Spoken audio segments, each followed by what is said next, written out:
Another day, another story. Stars are born from vast clouds of gas and dust called nebulae.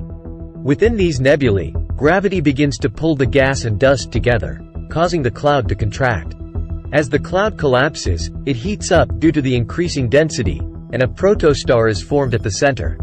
During the early stages of its life, a protostar is surrounded by an accretion disk, a swirling disk of gas and dust from which the star continues to gather mass. Over time, as the protostar continues to accrete more matter, its core becomes denser and hotter.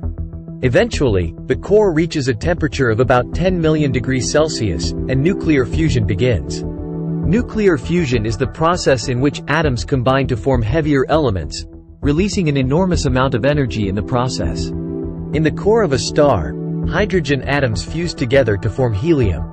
This fusion process produces an outward pressure that counteracts the inward pull of gravity, creating a stable, balanced state known as hydrostatic equilibrium. At this point, the star enters the main sequence phase. Main sequence stars, like our Sun, spend the majority of their lives fusing hydrogen into helium in their cores. The length of time a star spends on the main sequence depends on its mass. Higher mass stars burn through their fuel more quickly and have shorter main sequence lifetimes, while lower mass stars have longer lifetimes. As a star consumes its hydrogen fuel, the balance between gravity and the outward pressure of fusion begins to shift. Eventually, the star's core runs out of hydrogen, and nuclear fusion ceases.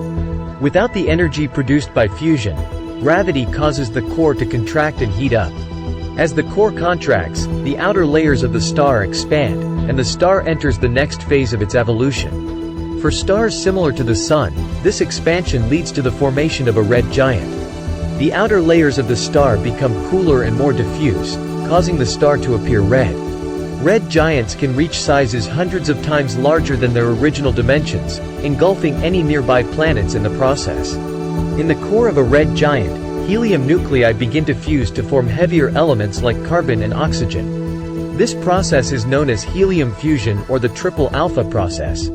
The outer layers of the star continue to expand until they are eventually expelled into space, creating a beautiful and often symmetrical cloud of gas and dust known as a planetary nebula. What remains of the star's core is now exposed.